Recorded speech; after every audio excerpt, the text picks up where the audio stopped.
You're a senior looking to lose body fat and you hear all about the benefits of intermittent fasting. Plus, it seems simple enough. Should you do it too? That's exactly what we'll cover in this video.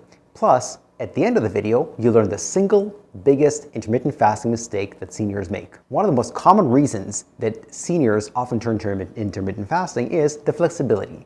Unlike diets, which are extremely rigid, intermittent fasting is not a diet, but a way of eating. Intermittent fasting doesn't tell you what to eat or how much or any other details. All it says is when. You eat in this window, you fast in this window. The most common version of intermittent fasting is 8 hours eating, 16 hours fasting. So if one day you're having breakfast, you can skip dinner. If one day you're having dinner, you can skip breakfast. So there's a lot of flexibility. That's one appeal of intermittent fasting. Second, there's the potential for fat loss. I'm not saying that automatically it'll cause fat loss. You'll learn why at the end of this video, but there's the potential for fat loss. And that's one of the most attractive things about intermittent fasting for seniors as well. A third reason seniors often gravitate towards intermittent fasting is that they're not hungry for breakfast to begin with, and now they learn there's a scientific justification not to eat breakfast, and that scientific justification is called intermittent fasting. Now, whether or not that's true or not, we'll discuss in a second, but it's a common appeal. And the third reason, whether the people know it or not, it's just trendy. If you see everybody doing it, or it seems like everybody's doing it, you don't want to feel like you're missing out on something, so you jump on the bandwagon as well. So what are the most common mistakes when it comes to intermittent fasting? Mistake number one is obsessing over a fasting window when really it doesn't matter.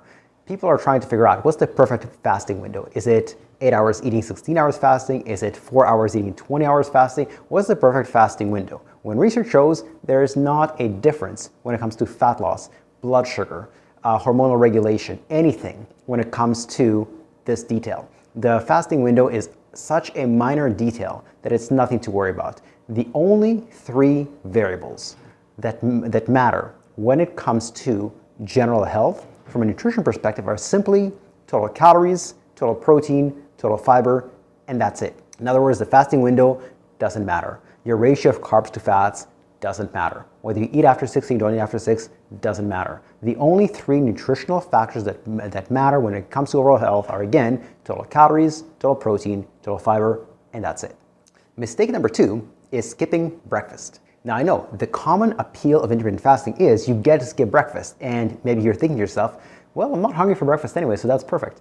But here's why that's a mistake. Appetite is lower when you eat breakfast and skip dinner. If you're using intermittent fasting to lose body fat, it's better to eat breakfast, and a big one at that, because it'll make you less hungry at lunch and dinner. However, if you skip breakfast, it's very normal to have a large dinner and a small breakfast. But if you skip the smallest meal of the day, it could potentially be big, that could mess things up for you later in the day with your total calories.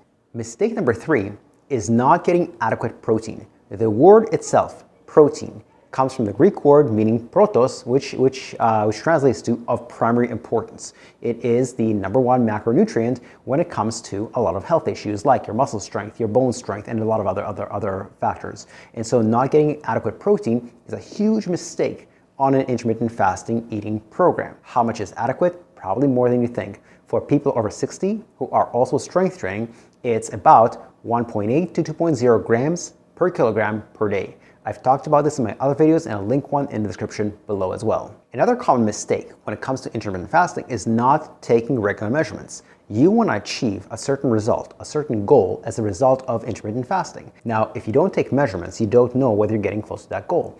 So if your goal is weight loss, I would want to say measure weight, but weight is a bad measurement. I'm guessing you don't want to lose muscle. You don't want to lose bone. You want to lose fat. And yet, losing muscle and bone are ways of weight loss. Not good ways, not healthy ways, but they are ways. You want to measure body fat if your goal is fat loss. And that's usually the most common reason people go towards intermittent fasting. So find a way to measure body fat, not just weight. Then you'll see, is it working or not working? And if it's working, awesome. Keep doing what you're doing. If it's not working, change what you're doing. If you need help taking regular measurements and figuring out how to make intermittent fasting work for you, or even to figure out is intermittent fasting for you to begin with, we have a special program for seniors that includes exercise plus nutrition. And if you click on the link in the description below, it'll take you to our homepage where you can fill out an application form for a quick 10 to 15 minute Zoom chat. On this Zoom chat, it's no pressure, no obligation, no sales pitch. It's just to see whether or not we can help you. Moving on, mistake number 5 is the lack of consistency with intermittent fasting. Maybe you go to a party and you realize, oh, this is outside of my eating window. Some days you might have an 8-hour eating window, some days it's a 12-hour eating window, some days it's a 4-hour eating window, so lack of consistency. And some days you just, snack and munch throughout. So you need consistency at anything, whether it's exercise, if you're outside of the world of fitness, to play an instrument at your job, etc., to get good at it, to get the results from it.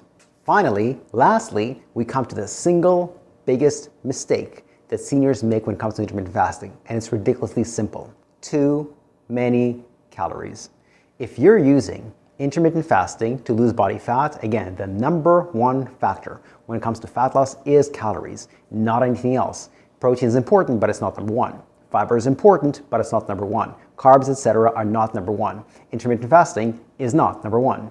If you eat 4,000 calories in an 8-hour span, it's still 4,000 calories, and you're likely to gain body fat unless you were eating more than 4,000 to begin with. And so this is the single biggest mistake when it comes to intermittent fasting. If you're wondering, I'm on this intermittent fasting way of eating, but I'm not losing body fat. Why? There's one answer: too many calories. If you like this video and you want more information just like this, we have a special newsletter for people over 50. If you click on the other link in the description below, it'll take you to our newsletter where you have the option of subscribing, and you can always unsubscribe. Thank you and goodbye.